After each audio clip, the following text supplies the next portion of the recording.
Olá, sejam todos muito bem-vindos ao canal. No vídeo de hoje nós vamos dar continuidade à leitura do livro Jesus, o Mistério Revelado. Se você ainda não é inscrito nesse canal, te convido a se inscrever, ativar o sininho de notificações e também a curtir esse vídeo, para que o YouTube entenda que ele é relevante e distribua para ainda mais pessoas. E você me ajuda a disseminar sementes de Cristo pela internet. Posso contar com você? Nós estamos no capítulo A Vida da Igreja, sua convergência a Cristo. As necessidades da igreja. Paulo detecta que tanto na igreja local, bem como na geral, existem várias necessidades que precisam ser contempladas por vigorosas orações. Nosso texto nos apresenta alguns importantes itens de oração pela igreja, tanto local, bem como extensa. Primeiro, espírito de conhecimento e sabedoria. Paulo usava a palavra sofia, que é o conhecimento das coisas profundas de Deus. O termo espírito de conhecimento e sabedoria refere-se a um dom espiritual, conforme descrito na Bíblia, em que o Espírito Santo concede a uma pessoa a capacidade de receber e aplicar o conhecimento e a sabedoria divinos para o benefício de outros. Embora relacionados, o conhecimento se concentra na aquisição de informações e fatos, enquanto a sabedoria é a capacidade de usar essas informações de forma ponderada e com discernimento, muitas vezes para julgar ou resolver situações. Em sua oração, Paulo se empenha para que a igreja atinja mais e mais as profundezas de Deus e das coisas eternas. Para que isso ocorra, certas condições são essenciais. Segundo, que se busque esses dons espirituais. É preciso proatividade e originalidade. Por exemplo, não pode ser de segunda mão.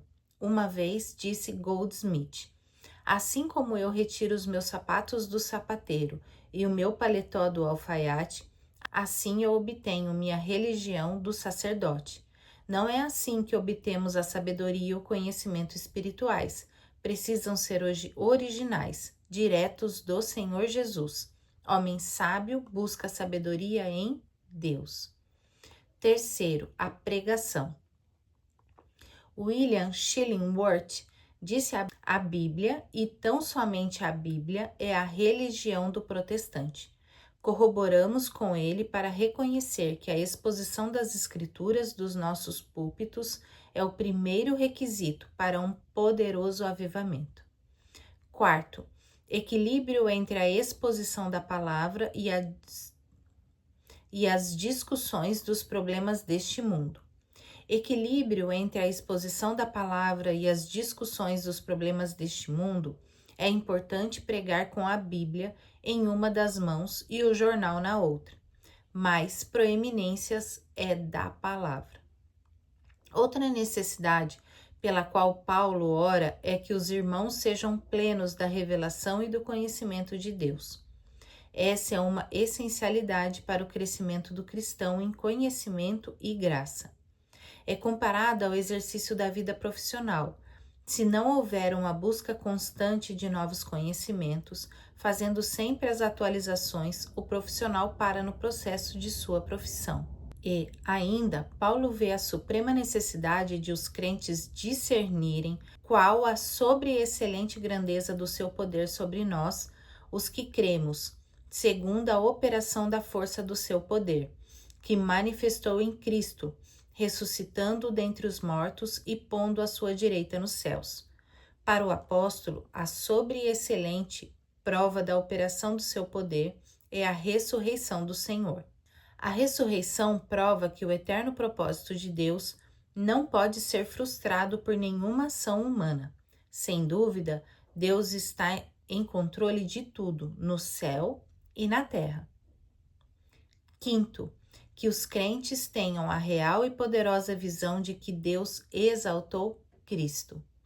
Outra necessidade pela qual o apóstolo ora é que os crentes tenham a real e poderosa visão de que Deus exaltou Cristo de tal maneira que manifestou em Cristo ressuscitando-o dentre os mortos e pondo-o à sua direita nos céus, acima de todo principado e poder, e potestade e domínio, e de todo nome que se nomeia, não só neste século, mas também no vindouro.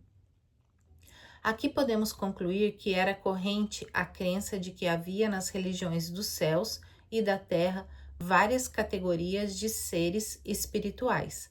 Paulo traz a revelação de que nenhuma classe de espírito jamais poderia se opor a Cristo, pois a superioridade de Cristo é inquestionável. Assim, Paulo está orando para que os cristãos possam estar seguros da grandeza do Salvador que Deus lhe deu. O corpo de Cristo. Aqui no final do capítulo 1 de Efésios, Paulo traz um dos mais venturosos e elevados pensamentos que homem algum jamais poderia ter tido até então. Paulo faz, pelo Espírito Santo, mais uma revelação do grande mistério. A Igreja, o corpo de Cristo. Este é, na visão de Paulo, o maior título que a Igreja poderia receber. A Igreja é descrita como o corpo de Cristo em razão dos cristãos, seus membros, estarem unidos nele e uns com os outros de maneira orgânica, modo de vida, tendo Cristo como a cabeça e todos cristãos como membros, como muitas partes interdependentes. Este conceito é revolucionário, por isso que é um sacramento. Em 1 aos Coríntios, Paulo leciona mais sobre isso para fortalecer a revelação da Igreja como corpo de Cristo, que é a continuação de Cristo sobre a terra. É a doutrina da presença continuada.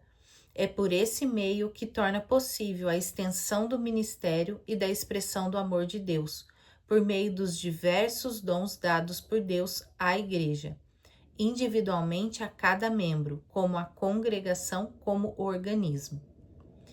Em resumo, podemos visualizar a Igreja como corpo, por essa dissecação possível. Unidade em Cristo, Cristo como a cabeça, unidade na diversidade, organismo, não organização apenas, Christus prolongatius, doutrina da contínua presença, interdependência entre os membros, incorporação sacramental. Cristo é a cabeça, a Igreja o seu corpo. A cabeça precisa de membros que lhe sirvam de meios de execução das diversas tarefas do corpo. Precisa de mãos, pés, boca e tudo mais para o desempenho do ministério. Então podemos dizer que a Igreja seja as mãos de Cristo e pelas quais ele possa realizar suas obras.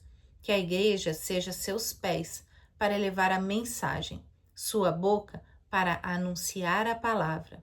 A expressão os pés dos que anunciam boas coisas é uma referência bíblica ao versículo de Isaías 52, versículo 7. Quão formosos são sobre os montes os pés do que anuncia as boas novas, que faz ouvir a paz, do que anuncia o bem, que faz ouvir a salvação, do que diz a Sião, o teu Deus reina. Isaías 52, versículo 7. Também temos essa verdade em Romanos 10, 15. E como pregarão se não forem enviados? Como está escrito, quão formosos os pés dos que anunciam o evangelho de paz, do que trazem alegres novas de boas coisas.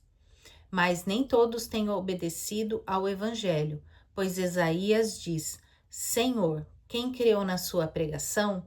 De sorte que a fé é pelo ouvir, e o ouvir pela palavra de Deus.